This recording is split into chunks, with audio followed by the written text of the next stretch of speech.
Hello ಸ್ನೇಹಿತರೆ, welcome back to another video. ನೀವು ನೋಡ್ತಾ ಇದ್ದೀರಾ ಭವ್ಯ ಕಿರಣ್ ರಾಜ್ ಚಾನಲ್.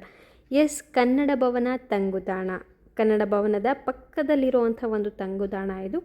ಎಸ್, ಇವತ್ತು ನಿಮ್ಮೆಲ್ಲರಿಗೂ ನಾನು ತೋರಿಸ್ತಿದ್ದೀನಿ ಚಿಕ್ಕಬಳ್ಳಾಪುರದಲ್ಲಿರುವಂತಹ ಕನ್ನಡ ಭವನ. ಇದು ಇದೇ ಮಂಗಳವಾರ ಬುಧವಾರ ಉದ್ಘಾಟನೆ ಆಗಿರುವಂತಹ ಒಂದು ಭವನ. ಅದರಲ್ಲೂ ನಮ್ಮ ಚಿಕ್ಕಬಳ್ಳಾಪುರದಲ್ಲಿ ಉದ್ಘಾಟನೆ ಆಗಿದೆ. ನಮ್ಮ ಚಿಕ್ಕಬಳ್ಳಾಪುರದಲ್ಲಿ ಈ ಒಂದು ದೊಡ್ಡ ಮಟ್ಟದ ಒಂದು ಭವನ ಓಪನ್ ಆಗಿರೋದು ತುಂಬ ಖುಷಿಯ ವಿಚಾರ. ಮಂಗಳವಾರ ಗ್ರ್ಯಾಂಡಾಗಿ ಇದು ಉದ್ಘಾಟನೆ ಆಗುತ್ತೆ ಫ್ಲ್ಯಾಗ್ ಹಾಸ್ಟಿಂಗ್ ಮೂಲಕ. ಹಾಗೆಯೇ ಚಿಕ್ಕಬಳ್ಳಾಪುರದಲ್ಲಿರುವಂಥ ಎಲ್ಲ ಕಾಲೇಜುಗಳು ಹಾಗೆಯೇ ಶಾಲಾ ಮಕ್ಕಳ ಒಂದು ಸಮ್ಮುಖದಲ್ಲಿ, ಜೊತೆಗೆ ಎಲ್ಲ ಗಣ್ಯರ ಸಮ್ಮುಖದಲ್ಲಿ ಈ ಒಂದು ಭವನ ಓಪನ್ ಆಗಿದೆ. ದೊಡ್ಡ ಕಟ್ಟಡ. ಕನ್ನಡಾಂಬೆಗೆ ಕೈ ಮುಗಿದು ನಾವು ಗೃಹ ಪ್ರವೇಶ ಮಾಡೋಣ. ಇದೇ ಮೊದಲ ಬಾರಿಗೆ ನಾನು ಈ ಥರದೊಂದು ದೊಡ್ಡ ಕಟ್ಟಡ ನೋಡಿರುವಂಥದ್ದು. ತುಂಬ ಚೆನ್ನಾಗಿದೆ. ತುಂಬ ಖುಷಿ ಆಯಿತು. ನಾವು ಇಲ್ಲಿ ವಾಲಂಟಿಯರ್ಸ್ ಆಗಿ ಕೆಲಸ ಮಾಡಿದ್ದು ತುಂಬ ಖುಷಿ ಕೊಡ್ತು. ನೋಡ್ತಿರ್ಬೋದು ನಮ್ಮ ಕನ್ನಡಾಂಬೆಗೆ ಎಷ್ಟು ಖುಷಿ ತಂದಿದೆ ಅಂತಂದರೆ ಅಷ್ಟು ನಗ್ತಾ ಫೋಟೋದಲ್ಲಿ ಕಾಣಿಸ್ತಿದ್ದಾಳೆ. ಎಸ್, ಇಲ್ಲಿ ಇವಾಗ ಗ್ರೌಂಡ್ ಫ್ಲೋರಲ್ಲಿ ಇದು ಪಾರ್ಕಿಂಗ್ ಇರುತ್ತೆ. ಇವತ್ತು ಸ್ಪೆಷಲ್ಲಾಗಿ ಈ ಥರ ಸಣ್ಣ ಮಳಿಗೆಗಳು ಓಪನ್ ಆಗಿರುವಂಥದ್ದು. ಬಂದಂತಹ ಅತಿಥಿಗಳು ಒಂದಷ್ಟು ಏನಾದರೂ ಬೇಕಾದರೆ ತೊಗೊಂಡ್ಲಿ ಅಂತ ಹೇಳ್ಬಿಟ್ಟು ಬಟ್ಟೆ ಇರ್ಬೋದು, ಹಾಗೆಯೇ ಚನ್ನಪಟ್ಟಣದ ಗೊಂಬೆಗಳಿರ್ಬೋದು, ಇನ್ನೇನಿತ್ತು ಇಲ್ಲಿ ಬುಕ್ಸು, ಎಲ್ಲ ರೀತಿ ಕನ್ನಡ ಬುಕ್ಸ್ ಕಲೆಕ್ಷನ್ಸ್ ಇಲ್ಲಿತ್ತು. ಯಾವ್ದು ಬೇಕಾದರೂ ತೊಗೋಬೋದಿತ್ತು. ಆ್ಯಕ್ಚುಲಿ ಇದು ಮುಗಿದೋಗಿದೆ. ಇವಾಗ ಈ ರೀತಿ ಅಂಗಡಿಗಳು ಇಲ್ಲಿ ನೋಡ್ಲಿಕ್ಕೆ ಸಿಗಲ್ಲ. ಬರೀ 2 ದಿನ ಇಲ್ಲಿಟ್ಟಿದ್ದಂಥದ್ದಷ್ಟೇ. ಹಾಗೆಯೇ ರಾಗಿಯಿಂದ ಏನೆಲ್ಲ ಬೋಟಿ ಅಂತೆ, ಸಂಡಿಗೆ ಅಂತೆ ಮಾಡ್ತಾರೆ, ಅದೆಲ್ಲ ಇಲ್ಲಿ ಸಿಗ್ತಾಯಿತ್ತು. ಇನ್ನು ಈ ಗೊಂಬೆಗಳಂತೂ ಎಲ್ಲರ ಕಣ್ಮನ ಗೆದ್ದಿತ್ತು ಅಂತಲೇ ಹೇಳ್ಬೋದು. ಅಷ್ಟು ಚೆನ್ನಾಗಿ ಕಾಣಿಸ್ತಿದ್ವು ಇವು.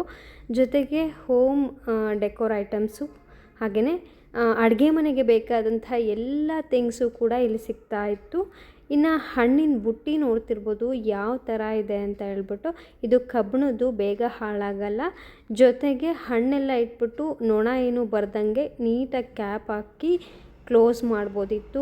ಮತ್ತು ಎಣ್ಣೆ ಹಾಕುವಂಥದ್ದು, ಕುಟ್ಟೋ ಅಂಥದ್ದು, ತರಕಾರಿ ಚಾಪ್ ಮಾಡೋ ಅಂಥದ್ದು ಏನಿಲ್ಲ ಅಂತೀರ, ಎಲ್ಲ ಥರದ್ದು ಸಣ್ಣ ಐಟಮ್ಸು ಇಲ್ಲಿ ಸಿಗ್ತಾ ಇತ್ತು. ಸೊ ಇಲ್ಲಿ ನಾವೇನು ಶಾಪ್ ಮಾಡಲಿಲ್ಲ, ಬಟ್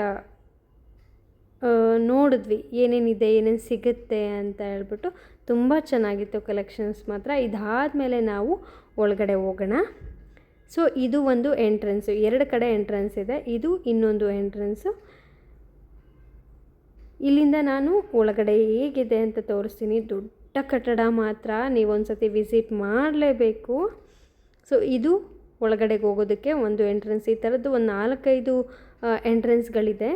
ದೊಡ್ಡದೊಂದು ಸಭಾಂಗಣ ನೋಡ್ತಿದ್ದೀರಲ್ಲ ಹೆಂಗಿದೆ ಅಂತ. ಸೇಮ್ ಥಿಯೇಟ್ರಲ್ಲಿ ಕೂತ್ಕೊಂಡಿರೋ ಅಂಥ ಫೀಲ್ ಆಗುತ್ತೆ. ಅದು ದೊಡ್ಡ ಥಿಯೇಟ್ರ್ಗಳು, ಲೋಕಲ್ ಥಿಯೇಟ್ರ್ಗಳಲ್ಲ, ದೊಡ್ಡ ಥಿಯೇಟ್ರಲ್ಲಿ ಕೂತ್ಕೊಂಡು ಅಂಥ ಅನುಭವ ಆಗುತ್ತೆ. 800ರಿಂದ 1000 ಜನ ಕೂತ್ಕೋಬೋದು ಇಲ್ಲಿ. ಜೊತೆಗೆ ಎಲ್ಲ ಲೈಟಿಂಗ್ಸು POPಯಿಂದ ಕೂಡ್ಕೊಂಡ್ಬಿಟ್ಟಿದೆ. AC ಅಂತೂ ಎಷ್ಟು ತಣ್ಣಗಿರುತ್ತೆ ಅಷ್ಟು ಹಾಲ್ಗೂ AC ಪ್ರೊವೈಡ್ ಮಾಡಿದ್ದಾರೆ. ಇನ್ನು ಸ್ಟೇಜ್ ಮೇಲೆ ನೋಡ್ತಿರ್ಬೋದು ಗಣ್ಯರು ಏನೋ ಒಂದು ಕವಿಗೋಷ್ಠಿ ನಡೆಸ್ತಿದ್ದಾರೆ. ಹಿಂದೆ ಎಲ್ಲ ಹೇಗೆ ಅರೇಂಜ್ ಮಾಡ್ಕೊಂಡಿದ್ದಾರೆ ಅಂತ ನಾನು ತೋರಿಸ್ತಿದ್ದೀನಿ. ಜೊತೆಗೆ ಇಲ್ಲಿ 2 ದಿನ ಬ್ಯುಸಿಯಾಗಿದ್ದಂಥ ಒಂದು ಕಾರ್ಯಕ್ರಮಗಳು ನಡೀತಾ ಇತ್ತು.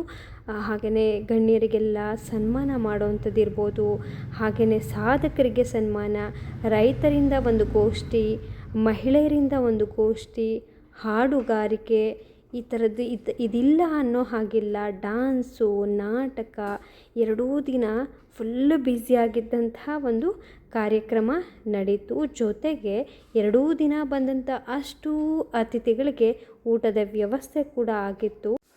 ಎಸ್, ಇನ್ನು ಮುಂದೆ ಅಂತೂ ನಮ್ಮ ದೊಡ್ಡ ಭವನದಲ್ಲಿ ಆಗಾಗ ಒಂದಿಷ್ಟು ಕಾರ್ಯಕ್ರಮಗಳು ನಡೀತಾನೆ ಇರುತ್ತೆ. ಜೊತೆಗೆ ಸಾಧಕರಿಗೆ ಸನ್ಮಾನ ಆಯಿತು, SLC ಮಕ್ಕಳಿಗೆ, ಟಾಪರ್ಸ್ಗೆ ಸನ್ಮಾನ ಆಯಿತು. ಹಾಗೆಯೇ ಕನ್ನಡ ವಿಷಯದಲ್ಲಿ ಯಾರೆಲ್ಲ ಹೆಚ್ಚು ಅಂಕ ಪಡೆದಿದ್ದಾರೆ ಅವ್ರಿಗೂ ಕೂಡ ಸನ್ಮಾನ ಆಯಿತು. ತುಂಬ ಖುಷಿಯಾಗಿ ಮಕ್ಕಳಂತೂ ಎಂಜಾಯ್ ಮಾಡ್ತಾ ಈ ಒಂದು ಸನ್ಮಾನವನ್ನು ಮಾಡಿಸ್ಕೊಂಡ್ರು. ನೀವೀಗ ಏನು ನೋಡ್ತಿದ್ದೀರಾ ಇವರೆಲ್ಲ SSLC ಮಕ್ಕಳು. SSLC ಮಕ್ಕಳು ಕನ್ನಡ ವಿಷಯದಲ್ಲಿ 125ಕ್ಕೆ 125 ಗಳಿಸಿರುವಂತಹ ಎಲ್ಲ ಮಕ್ಕಳಿಗೂ ಇಲ್ಲಿ ಸನ್ಮಾನ ನಡೀತಿದೆ. ಇದರಲ್ಲಿ ನನ್ನ ಮಗಳು ಕೂಡ 125ಕ್ಕೆ 125 ಅಂಕ ಪಡೆದು ಸನ್ಮಾನಕ್ಕೆ ಪಾತ್ರರಾಗಿರುವಂಥದ್ದು.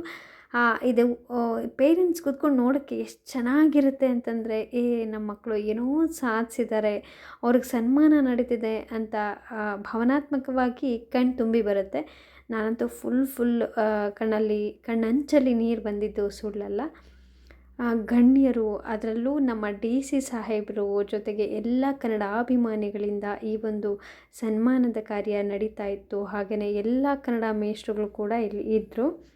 ಎಷ್ಟೇ ಆಗಲಿ ಕರ್ನಾಟಕದ ಜನಕ್ಕೆ ಕನ್ನಡ ಅಭಿಮಾನ ತುಂಬ ಹೆಚ್ಚಿರುತ್ತೆ. ಎಷ್ಟೇ ಭಾಷೆ ಮಾತಾಡಿದ್ರೂ ಜೊತೆಗೆ ಬಟ್ ಆ ತಾಯಿ ಅನ್ನೋದನ್ನ ಯಾರೂ ಮರೆಯಲ್ಲ. ನಮ್ಮ ಕನ್ನಡ ನಮ್ಮ ತಾಯಿ. ನಮಗೆ ಬೇರೆ ಬೇರೆ ಭಾಷೆ ಎಲ್ಲ ಬರುತ್ತೆ, ಜೊತೆಗೆ ನಮ್ಮ ತಾಯಿನ ಮಾತ್ರ ನಾವು ಯಾವತ್ತೂ ಮರೆಯಲ್ಲ ಅನ್ನೋ ರೀತಿ ನಾವು ಕನ್ನಡಾಂಬೆಗೆ ಚಿರಋಣಿ. ಅದರೊಟ್ಟಿಗೆ ಒಂದಿಷ್ಟು ಫೋಟೋಸ್ನ ತೊಗೊಂಡ್ವಿ ನಾವು ಮೇಷ್ಟ್ರುಗಳೊಟ್ಟಿಗೆ. ವಿಡಿಯೋ ನಿಮ್ಮೆಲ್ಲರಿಗೂ ಇಷ್ಟ ಆಗಿದೆ ಅಂತ ಭಾವಿಸಿದ್ದೀನಿ. ದಯವಿಟ್ಟು ಸಬ್ಸ್ಕ್ರೈಬ್ ಆಗಿ ಚಾನಲ್ಗೆ, ಫ್ರೆಂಡ್ಸ್ ಆ್ಯಂಡ್ ಫ್ಯಾಮಿಲಿಗೆ ಶೇರ್ ಮಾಡಿ. ನೀವು ಖುಷಿಯಾಗಿರಿ, ನಿಮ್ಮ ಸುತ್ತಲೂ ಇರೋರನ್ನು ಖುಷಿಯಾಗಿಟ್ಕೊಳ್ಳಿ ಅಂತ ಹೇಳ್ತಾ ಟಿಲ್ ದೆನ್ ಟೇಕ್ ಕೇರ್, ಬಾಯ್.